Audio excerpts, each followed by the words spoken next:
ಆತ್ಮೀಯ ಎಲ್ಲ ಪತ್ರಕರ್ತ ಬಂಧುಗಳೇ, ಈಗಾಗಲೇ ರಾಷ್ಟ್ರಭಕ್ತ ಬಳಗದಿಂದ ಶರಾವತಿ ಪಂಪ್ ಸ್ಟೋರೇಜ್ ವಿರುದ್ಧವಾಗಿ ಅನೇಕ ಹೋರಾಟಗಳನ್ನು ನಾವು ಮಾಡ್ತಾ ಬರ್ತಾ ಇದ್ದೀವಿ. ಕಳೆದ ಮಾರ್ಚ್ ತಿಂಗಳಲ್ಲಿ ಶಿವಮೊಗ್ಗ ನಗರದಲ್ಲಿ ಅಹೋರಾತ್ರಿ ಧರಣಿ ಕೂಡ ನಾವೆಲ್ಲರೂ ಕೂಡ ಮಾಡಿದ್ವಿ. DC ಅವರಿಗೆ ಮೆಮೊರಂಡಮ್ ಕೊಟ್ವಿ. KPCಯ ಅಧಿಕಾರಿಗಳಿಗೆಲ್ಲ ನಾವು ಮಾಹಿತಿ ಕೇಳಿದ್ವಿ. ಈ ಕ್ಷಣದವರೆಗೂ ಕೂಡ ಒಂದೇ ಒಂದು ಮಾಹಿತಿನೂ ಕೂಡ ಅವ್ರು ಯಾರು ಕೂಡ ಕೊಡ್ತಾ ಇಲ್ಲ. ಶ್ರೀಕಾಂತ್ ಅವ್ರು ಹೇಳಿದ ಹಾಗೆ ಈಗಾಗಲೇ CEC ಕಮಿಟಿಯವರು ಕೂಡ ಬಂದೋಗಿದ್ರು. ಹೈಕೋರ್ಟ್ ಸ್ಟೇ ಇದ್ದಂಥ ಸಂದರ್ಭದಲ್ಲಿ ಯಾವುದೇ ಒಂದು ಕಾರ್ಯಕ್ರಮಗಳಾಗಲಿ ಯಾವುದೇ ಪ್ರಾಜೆಕ್ಟಿನ ಬಗ್ಗೆ ಅದು ಸಂಪೂರ್ಣ ನಿಲ್ಲಬೇಕು. ಆದರೆ CEC ಮೆಂಬರ್ ಯಾಕೆ ಬಂದ್ರು ಇಲ್ಲಿಗೆ?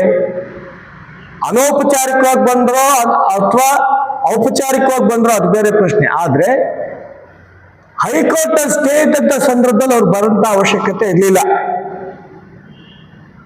ಯಾವುದೇ ಒಂದು ಕ್ಲಿಯರೆನ್ಸ್ ಕೂಡ ಸಿಗದಲ್ಲೇ ಟೆಂಡರ್ನು ಕೂಡ ಈಗಾಗಲೇ ಅನೌನ್ಸ್ ಮಾಡಿದ್ದಾರೆ.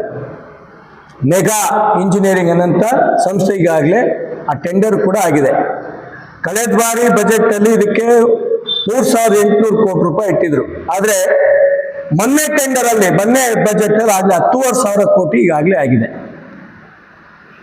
ನಾವು ರಾಷ್ಟ್ರಭಕ್ತ ಬಳಗ ಮತ್ತು ಪರಿಸರಕ್ಕಾಗಿ ನಾವು ಶಿವಮೊಗ್ಗದಿಂದ ನಾಳೆ ಬೆಳಿಗ್ಗೆ 115 ಬಸ್ಗಳಲ್ಲಿ ಸುಮಾರು 5,500 ಪರಿಸರವಾದಿಗಳು ಮತ್ತು ಪರಿಸರ ರಕ್ಷಕರು ನಾವೆರಡು ಕೂಡ ಶಿವಮೊಗ್ಗ ನಗರದಿಂದ ನಾವು ಬರ್ತಾ ಇದ್ದೀವಿ.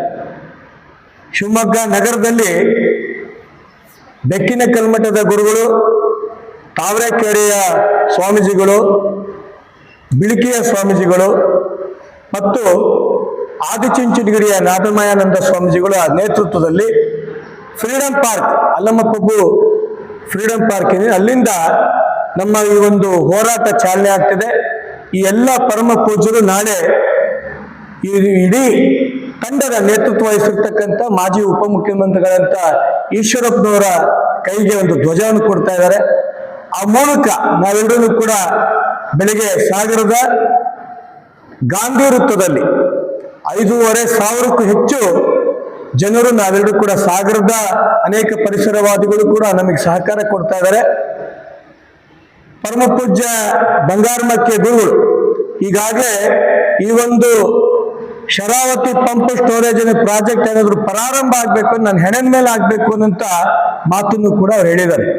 ಯಾವುದೇ ಕಾರಣಕ್ಕೂ ಕೂಡ ದೇವರ ಸ್ವರೂಪಿಯಾದ ಬಂಗಾರಮಕ್ಕಿ ಗುರುಗಳ ಹೆಣದ ಮೇಲೆ ಪ್ರಾಜೆಕ್ಟ್ ಮಾಡಕ್ ನಾವು ಬಿಡಲ್ಲ.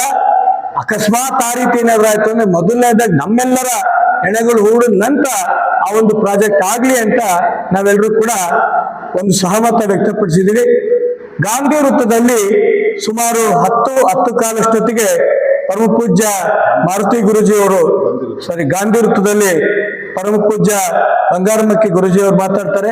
ಅದಾದ ನಂತರ KS ಈಶ್ವರಪ್ಪನವರು ಮಾತಾಡ್ತಾರೆ ಮತ್ತು ಪರಿಸರವಾದಿಗಳು ಒಂದಿಬ್ರು ನಮ್ಮ ನಾಯಕರುಗಳು ಮಾತಾಡಿದ ನಂತರ ನಾವೆಲ್ಲರೂ ಕೂಡ ಇಲ್ಲಿಂದ ಸಿಗಂದೂರಿನ ಆ ತಾಯಿಯ ದರ್ಶನಕ್ಕೆ ನಾವೆಲ್ಲರೂ ಕೂಡ ತೆರಳುತ್ತಾ ಇದ್ದೀವಿ. ತದನಂತರ ಸಂಜೆ 3-3:30 ಕಾರ್ಗಲ್ನ KPC ಕಚೇರಿಯಲ್ಲಿ CO ಅವ್ರ ಮುಖಾಂತರ ರಾಜ್ಯ ಸರ್ಕಾರಕ್ಕೆ ಒಂದು ಮನವಿ ಪತ್ರವನ್ನು ಕೂಡ ನಾವು ನಾಳೆ ಕೊಡೋರಿದ್ದೀವಿ.